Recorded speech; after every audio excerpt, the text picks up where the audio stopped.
هلا حبايبي، شلونكم؟ شخباركم؟ ان شاء الله بخير. اليوم رجعت لكم بفيديو جديد وبطبخة جديدة. اليوم طبختنا لهذا اليوم الدجاج الشوي. هذا الدجاج غسلته وقطعته بهذا الشكل. وهنا هم فخاذ وجناحات بكيفكم انتم. غسلتهن كل زين وقطعتهن وخليتهن ليلة كاملة بالخل والماء، بس خل وماء. وراح اسوي وياه تمن احمر. عندي هنا أنا كوبين من التمن، هم غسلتهن ونقعتهن صار هن ساعة. وهنا عندي طماطة وعندي شطة وعندي كجب وعندي دبس الرمان وعندي معجون. هسه نبدأ بالطريقة. راح نغسل الدجاج كل زين وفورنا فورة واحدة حتى يستوي عندي. خاف يعني ما مستوي بالخلط، اتأكد من عنده استوى يعني فورة واحدة واطفي النار عليه. هسه حبايبي ضفتهن بالقدر وخليت عليهن كمية من الماء شوية يفور، يعني ياخذ له شوية استواء حتى يعني نتأكد من عنده بأن هو مستوي. نحط التتبيلة ونشويهن.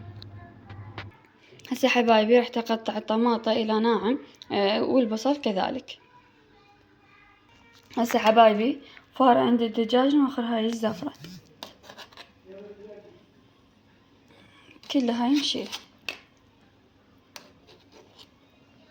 انا حطيتها بالخل على مود الخل يوخر الزفارة مال شسمه مال الدجاج.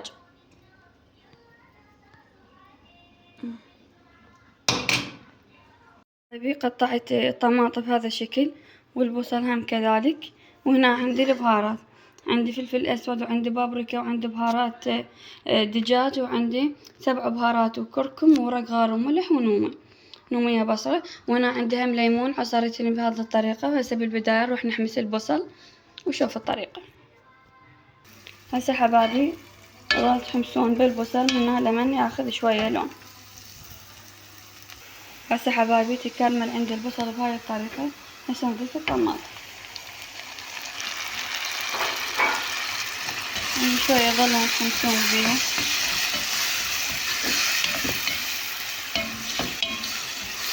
هسه تطبوه على نار شوية تذبل طماطم. هسه حبايبي رح تبدأ بالصلصة، اخليها ويا التمن حتى يصير عندي نكهة التمن والدجاج نفس الشي. هسه حبايبي ضفت 4 خواشيق من دبس الرمان، خاشوقة من الكجب، ونص خاشوقة من الشطة، خاشوقتين معجون وليمونة.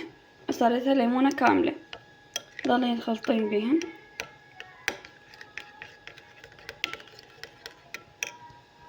هسه حبايبي استوت عندي الطماطم بهاي الطريقة. تضيف البهارات هم شوية ياخذن حمسة حتى اذب الصلصة للتمة.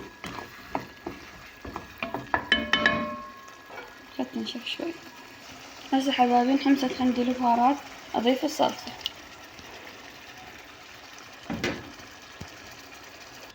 هسه حبايبي هيجي صارت عندي بهاي الطريقة. اضيف لهن شوية مي خل تفور عن الزفرة مال المعجون والبهارات وهاي حتى اضيف التمن تاخذلها شوية فورة وارجع لكم. هسه حبايبي ضفت التمن. بالبداية خليها على نار عالية وبعدين اقلل النار عليه.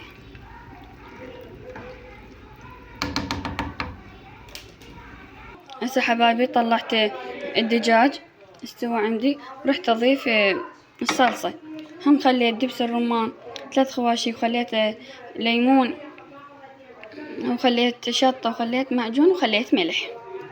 راح اضيفهن على الدجاج شوية. هم اخليها نص ساعة 10 دقايق على ما شوي هم تاخذ الملوحة والحموض. اخليها بالفرن.